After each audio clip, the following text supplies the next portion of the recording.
श्रीराम समर्थ.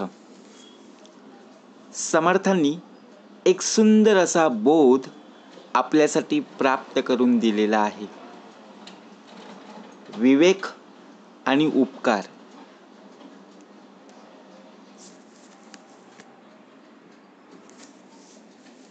एका जंगलामध्ये एक व्यक्ती प्रवास करत होता. कारण अचानक त्याच्या कानी आवाज पक्ष्यांचा येऊ लागला. परंतु तो माणूस ज्या रस्त्याने जात होता त्यावेळी त्याला वाटलं की हा भूतखेताचा प्रकार असावा. असे वाटून तो घाबरला. त्यांनी हळूच मागे पाहिलं तर तिथे एक गुहा होती आणि त्या गुहेत बसलेला एक मनुष्य त्यांना दिसला. तो दचकला. परंतु त्या गृहस्थांनी विचारलं, कोण आहेस तू? गुह्यातला माणूस म्हणाला, मी एक फकीर आहे. इथेच बसून मी साधना करतो. घाबरलेल्या गृहस्थांनी रात्र त्या गुहेत घालवण्यासाठी फकीराकडे परवानगी मागितली व ती त्यांनी दिली. थोड्या वेळानंतर गृहस्थांनी फकीराकडे पिण्यासाठी पाणी मागितले, कारण तो खूप गृहस्थ दमला होता. फकीराने एक भांड देऊन नदीवरून पाणी आणण्यास सांगितले. त्यावेळी तो गृहस्थ म्हणाला, मी खूप दमलोय, मी खूप घाबरलोय. तेव्हा फकीराने स्वतः पाणी आणण्यास मीच जातो असं म्हणाले. तर गृहस्थ पुन्हा म्हणाले, जर तुम्ही पाणी आणायला गेलात तर मला इथे बसून सुद्धा भीती वाटते. तुम्ही मला सोडून जाऊ नका. हे ऐकताच फकीराने एक काठी आणि बाजूला कट्यार काढून दिली आणि फकीर पाणी घेऊन परतला तर तो गृहस्थ मोठ्याने ओरडून म्हणाला, खबरदार, जर पुढे आलास तर मारून टाकीन. फकीराने आपली ओळख सांगितली तर गृहस्थ म्हणाला, कशावरून तू भूत पिशाच नाहीस?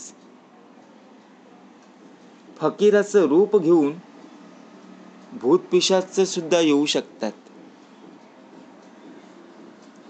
वैतागून फकीर म्हणाला, अरे मीच तुला माझ्या गुहेत आश्रय दिला,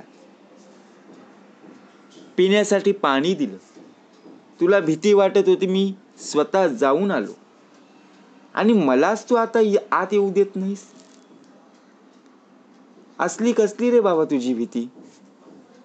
गृहस्थाने काही त्या फकीराला रात्रभर गुहेत येऊ दिलंच नाही.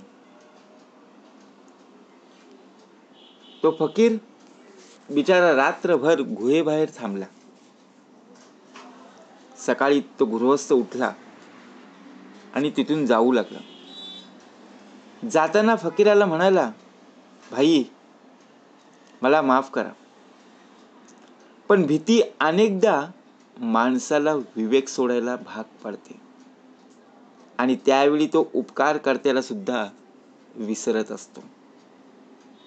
भीतीमुळे माणूस काही वेळेला विवेक गमावतो आणि उपकार कर्त्याला विसरतो. त्याचे उपकार तोच विसरून जात असतो. तसा भाग दिलेला. आपण सुद्धा रस्त्याने प्रवास करत असतो. आपल्याला भीती वाटत असली की आपल्या मनात एक प्रकारची भीती असते, परंतु रस्त्यामधून जात असताना आपल्या मागे कोण आहे का, पुढे आहे का, याचा आपण विचार करतो आणि मनातल्या मनातच आपण गाणी बोलत बघा ती भीती आपण दूर करतो. काही जण देवाचं नामस्मरण करत जातात. काही जण जोरजोरात गाणी बोलत जातात, काही जण ओरडत जातात. परंतु आपल्याला सकाळच्या वेळेला कुठेही जायचं असेल तर नक्कीच आपण जाऊ शकतो. परंतु रात्रीच्या वेळेला जर कोणी आपल्याला काही आणायला पाठवलं ना, तर आपल्या मनामध्ये एक प्रकारची भीती असते.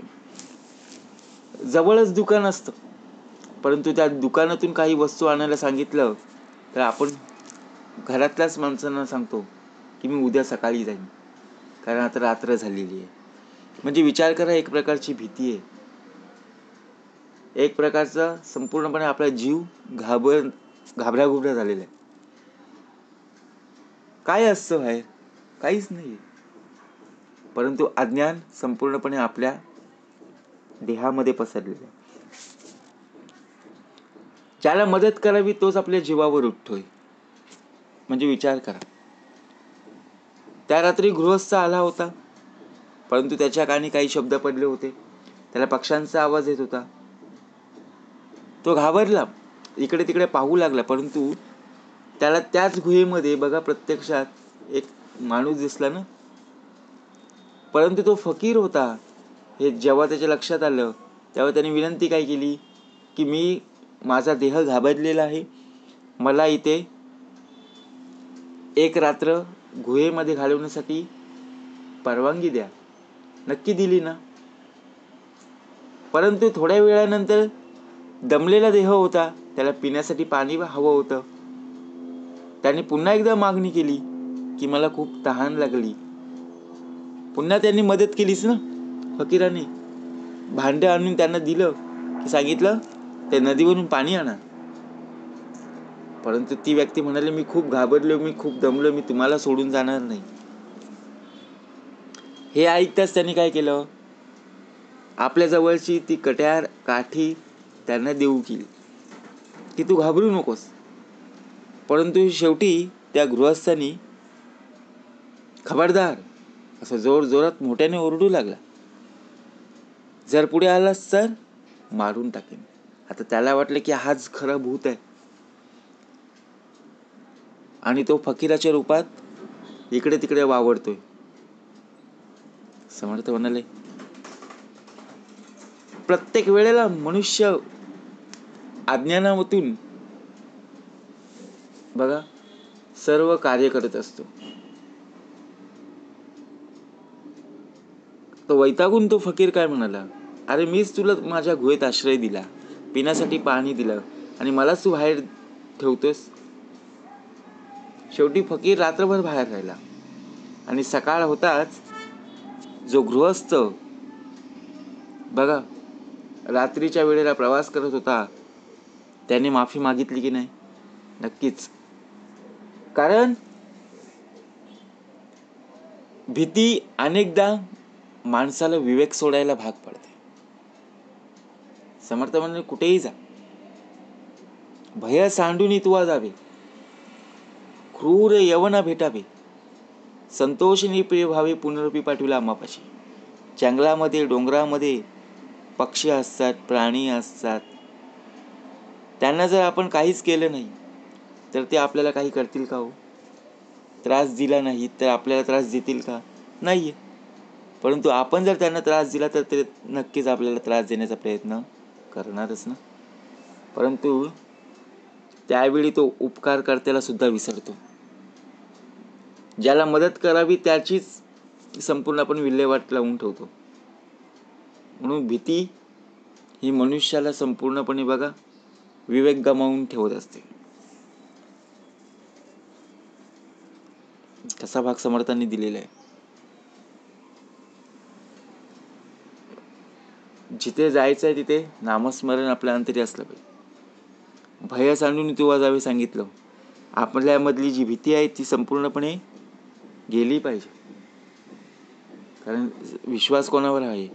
समर्थांवर. जववरी तू पडतो नेसी, असो आम्ही भरवसी, तुवा आलिया संतोषी, जावो मी येतो नाही. म्हणून समर्थांनी आपल्याला विवेक आणि उपकाराची बघा ज्याप्रमाणे आपण प्रत्येकाच्या मुखातून उपकाराची भाषा ऐकतो, परंतु विवेक काय आहे आणि उपकार काय आहे याचा सुद्धा भाग समर्थांनी आपल्याला दिलेला आहे. म्हणून समर्थ म्हणाले, भीतीमुळे माणूस काही वेळेला विवेक गमावतो आणि उपकार कर्त्याला विसरतो. त्याचे उपकार हा नक्कीच विसरून जात असतो. जय जय रघुवीर समर्थ.